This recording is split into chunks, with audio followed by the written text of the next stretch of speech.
Welcome to FailCraft, the podcast where we dive into the messy, real side of success and explore how setbacks become the stepping stones to growth and clarity. I'm your host, Ezekiel Iferia, and today's guest is Dr. Alana Atchison. Alana is a clinical psychologist in a world that demands we be constantly on, constantly posting, and constantly available. She deleted all her social media. She realized that the digital noise was a primary driver of the chronic stress she was treating in her patients. She argues that pushing through is a failed strategy and that pampering, like the bubble baths and spa days, is not the same as stress reduction.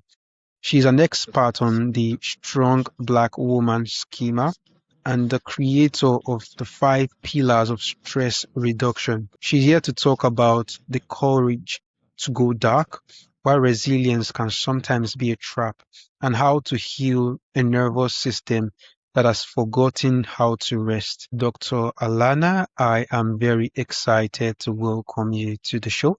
Thank you for joining us. Thank you so much. Thank you for having me. I'm excited to be here and to talk about this. It's great to have you here. So let's dive in. Alana, you made a radical move for a business owner in the 2020s, deactivated all your social media profiles. In current society, visibility is treated as a currency. If you aren't posting, you don't exist. Did you feel like you were failing your business by opting out, or was deleting those apps the moment you actually started succeeding at your own mental health? I'd like to hear your own thoughts and your reasons for that. Yeah, well, thank you for asking because you're right. In December 2025, deleted all of my social media. This included my Instagram, my TikTok, and even my LinkedIn. So the only way that people find me these days is if they stumble across my website. So I'm sorry, yeah, my website. So no social media. So I am a business owner. I own a private practice and I provide psychological services, psychotherapy to be specific.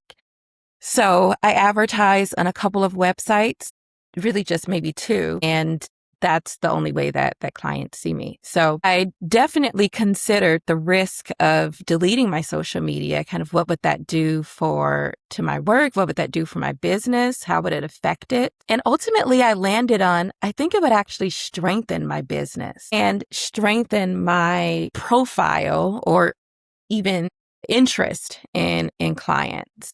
And that's because I think that in 2020, we are all too available to each other. And what happens when we have this constant visibility with humans, we start to think that we know them, or we start to think that we even become desensitized to them. So it actually it kind of backfires, this constant availability to everyone. And I think that humans are really tired of each other. I see that there's lots of aggression in the world, lots of anger, lots of resentment, lots of bitterness. It seems like people aren't getting along very well. It seems like people are struggling in romantic relationships, just everywhere. Humans, we're not okay. And there are several reasons why we're not okay, several reasons. But one of them I do think is because of overexposure on social media. Because what humans do is very natural. We stereotype and we generalize. And so if we start seeing people on social media who look a certain way, then I actually just spoke about this to a client the other day. She was saying that she was dating somebody and he seemed to have these preconceived notions about her as a woman. And when she asked him kind of, how much time do you spend on TikTok or social media? He admitted that he had gotten a lot of his views on women based on what he had seen or heard on social media. And so we're generalizing and we're stereotyping each other. And it just certainly isn't, I don't think that it's helping the population. So I also think that it's very stressful to be constantly online or constantly scrolling or constantly in contact with folks. And that's stressful. And so, as someone who specializes in stress reduction, I want to help lead people to live a less stressful life. So, started kind of asking my clients to minimize the amount of time they spend on social media, just to kind of watch it and see what they noticed with their stress. And overwhelmingly, they said, I feel calmer. Like I don't have so much noise on my phone or in my head. I'm just not as distracted. So I said, you know what? I'm going to take this a bit further for me, and I'm going to get completely off of social media, kind of as a test to see what really happens with stress, what really happens with my interest in humans when I'm just not overexposed to people. And I've noticed in these been 2 months now that I too have felt just much lighter. Now, it hasn't impacted my business. In fact, I've been getting a lot of inquiries. And I think that that's because people really can't find me anywhere. And so that builds curiosity. But also, I made it a point to have a pretty nice website, I suppose. I'm sure it's definitely isn't the nicest, but I have, it's a welcoming website. You feel like maybe you can get a feel for me. And I think that the website does its job. So I'm not missing social media. I don't feel like I'm missing out. In fact, I feel much calmer in my mind. I feel more clarity. And when I see people out in the world, I am really excited to interact with people because I don't have that interaction, that pseudo interaction with social media. So I'm less burnt out as a human being, I believe. All right. Thank you very much for sharing that with us. So, I'd like to know, in your view, how have smartphones and social media changed the baseline stress level for all of us that use it? Well, I'm certainly no researcher in this area, so I can't state, with certainty various statistics and such, though I do know that research studies have come out that have shown that social media has decreased our attention span. And my theory is that it has also decreased our patience for people, our humanity for people, our love for people, our patience for people, etc. Well, human beings, we're social creatures. And so the best way that we connect is by connecting with other people. So animals, they connect with other animals. Humans, we connect with nature, but we also connect with people. But if we are less tolerant of people, if people just aren't people that we're enjoying to be around, well, now we're getting isolated. And when we're socially isolated, there is statistics that show that we are more lonely. We are in a lonely epidemic. Well, how the heck are we in a loneliness epidemic when I could pick up my phone and interact with people right then? So what happens when we're lonely is that we're also depressed. So I'm correlating this loneliness with this idea that we have these pseudo-connections with folks on social media, but it does not make up a genuine connection. And how you know you're genuinely connected to somebody is if you feel really warm and fuzzy and that feeling is reciprocal. So it feels really warm and fuzzy when we touch a human, when we have a warm hug. Oxytocin and other hormones are released, and that helps us feel calm and happy. And guess what? We're not stressed. We're not depressed when that's happening. But I have some people who only have friendships via social media or via technology. That means that they're not being held, they're not being warmed, they're not actually feeling the mirror neurons that we feel when we are connected to somebody face to face. And all of those neurological responses help us feel light and enjoyable. And when we're feeling light and enjoyable, we're not stressed out. So we are very disconnected as humans. We are very agitated with each other. We are very tense with each other. And that tension is being held in our bodies. There are lots of clients I speak to that are really disheartened by their dating circumstances, but also by their friendships. I think people are just burnt out by people. And part of why we're so burnt out, I think it has to be because we're not getting the pure enjoyment or the pure connection of human relationships because we're okay with just scrolling on our phones. But I also want to say this. That's just one perspective. I have several perspectives on this. That certainly is not the reason or the cause. It's just one perspective as to why or how I think stress is related. So you do specific work around the strong Black woman identity. This is often framed as it's often framed as a compliment, resilience, independence, and strength. But I'd like to know, do you view it any different than what people normally think about when they hear about the strong Black woman identity? Yeah. So the strong Black woman identity or the strong Black woman schema is a term that scholars have been using to denote Black women who have exhibited significant strength at the cost of suffering or kind of self-silencing. And so while resilience and strength and independence, all of that is good, right? Like we all want to be resilient. We all want to be strong. That is a great thing. However, when we look at it in the context of strong Black woman, then that is usually saying that it's a woman who is exhibiting the strength, but it's coming at a cost. And that cost is actually very harmful to her health, to her mental and to her physical health. And so in that context, the strong Black woman is not a good thing because someone is being strong in the face of some pretty significant adversity. All right, all right. So you have this really great line. Pampering isn't enough.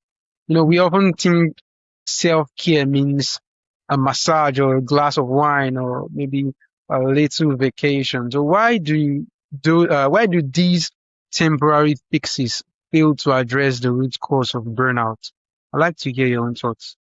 I'm glad that you used the term temporary fixes because that's just what it is. It's a temporary fix. And so think about this.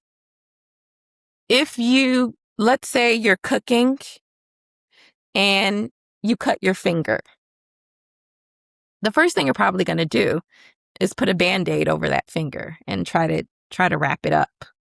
Well, let's say that you go to the doctor and the doctor examines your finger and it says, hey, you actually need surgery. And if you don't get this surgery, then this cut is going to deepen and it's eventually going to, we're going to have to cut off your finger eventually.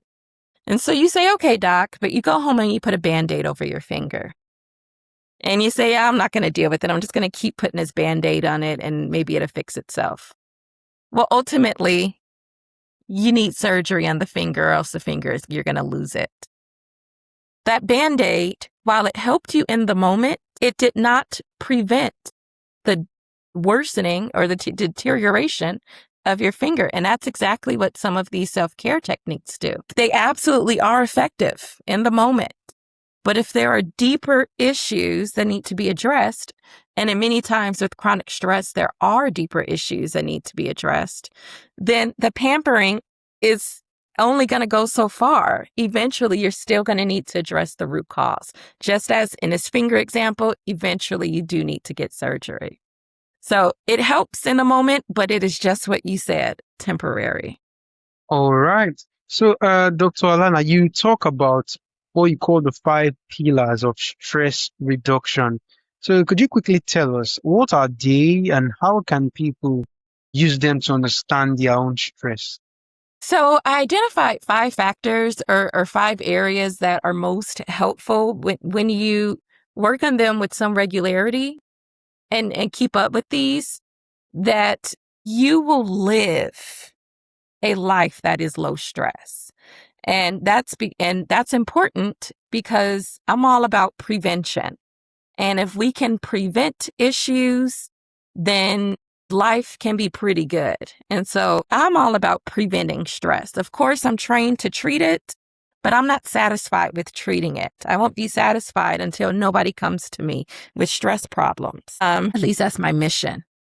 So I identified these 5 areas that when integrate them into our daily life, we can live a stress-free life. So one area is physical health. So what stress does is it lives in our body. And if we are stressed out, our bodies respond. And, or if we're not treating our bodies well, then we could respond being stressed out. So when our physical health is tended to, and I don't mean perfect by any means, but I do mean tended to, like you do a pretty good job of mostly eating well, or you do a pretty good job of mostly working out. When your physical health is in good shape, that sets the foundation for good mental health. It also shows that little stress is living in the body. So that's one area that I point people to. The next area is spiritual health. And spiritual health is really just getting connected to you, your most authentic being. And also by getting in contact with your most authentic being, you are connected with whatever you believe is your higher power, or with nature, or with the universe.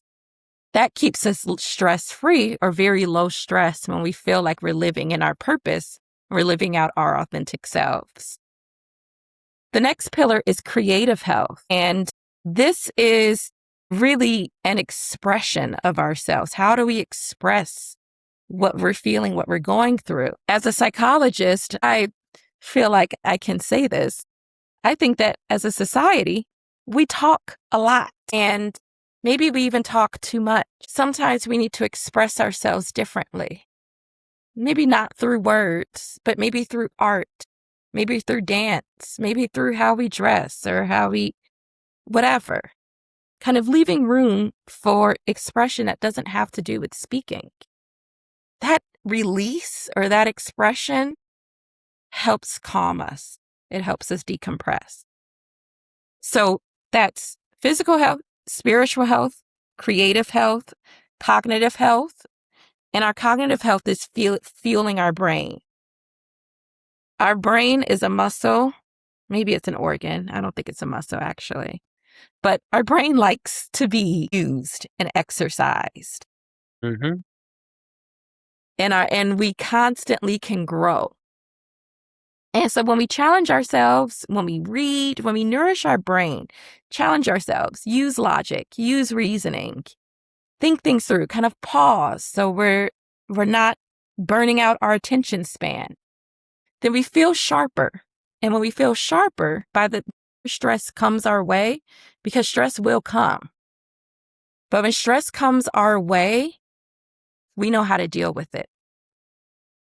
So that's cognitive health. And then lastly is emotional health. Emotional health is all about not reacting too much when stress comes. So when stress comes, how are we dealing with it emotionally? How are we expressing it emotionally? Meaning, are we crying a lot? And we should cry, of course, we got to let it out. But are we essentially dysregulated? That's the word I'm looking for. Are we dysregulated by it? Or are we able to handle it without going too far off the emotional deep end?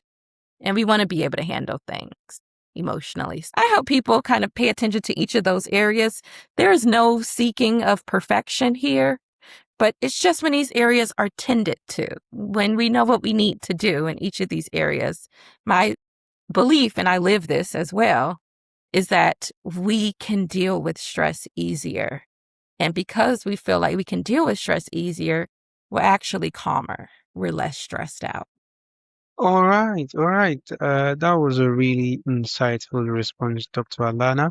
So for the listener who feels like their phone is a leash, who gets, they get spikes of cortisol every time they hear a notification ping from their phone. So what's one boundary they can set today to reclaim a little bit of peace without maybe going to the extreme, like deleting every app like you did? Yeah. Well, I would recommend maybe silencing the notifications or turning them off so that you are more in control of checking it. So, for instance, if you get a ping or if you get a notification and of course, we're conditioned in that way now to immediately stop what we're doing and attend our attention to that notification. And then we look at the notification and we react. When we read it, there's some sort of reaction. Well, now, whatever you were tended to in the first place, you have completely disregarded. Now you're prone to emotional response. Now maybe you're stressed a little bit, even in that moment. Whereas if that notification never went off, then you first off would still be doing the task that you're doing. Which means that you're saving your attention span, which is something that we absolutely need to save. And you can check the notification when you're in a space to handle whatever it is. So if you don't want to delete it, that's totally fine. You don't have to. Then just check it on your own time. So that way you're in control of it and it's not in control of you. All right, all right. Thank you very much for sharing that. A really great piece of advice. So, Alana, here's one personal one for you. After years of treating patients and seeing the damage that modern life does to our minds, and after choosing a quieter path for yourself by deleting your socials, I'd like to know, what does being successful truly mean to you now? Being successful, what that means to me is living a slower life that is fully at my pace. So prior to, I think, deleting social media, it felt like I just had a routine or I wasn't even in control in some ways. Like, okay, you just kind of wake up, let me check this, or maybe you go to sleep, or you find yourself scrolling and you're not even aware of how much you're scrolling. And when we ingest a lot of that content, you're hearing a lot of voices, you're hearing a lot of opinions, you're seeing a lot of things that overfloods and overwhelms your brain. And I felt that happening to me too, where it's like, I need to be doing this, but I'm thinking about whatever this content was, or this is interfering in some way with my day. Now I have full control over my day. And my days are quiet and calm and peaceful. So that is successful to me because I feel like I have gotten in control of my own brain, my mind, and also much more excited and interested in people because I'm not overexposed to them on social media. So that's successful. All right, Dr. Alana, that's indeed really amazing meaning of success you just shared with us.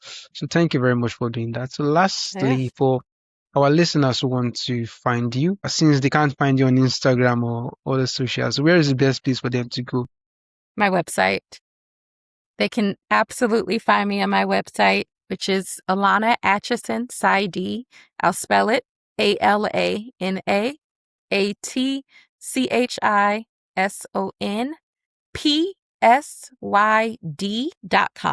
And I have articles there. Of course, I have the services that I provide, which you could take a look at if you visit the website, as well as articles and other resources that are there. So please feel free to give my site a visit and send me a message. I love to hear, if you're interested in working with me, great, send me a message. Or if you just kind of want to comment and share your thoughts about stress and how is playing a role in your life. I want to hear as well. And specifically, how stress and social media may be playing a role in your life. So please, I would love to hear from you. All right, Dr. Alana, it's been a truly great time having a conversation with you, and I'm very Yeah. excited to have you on the show today. Thank you for joining us. Thank you. I appreciate you. Thank you for having me.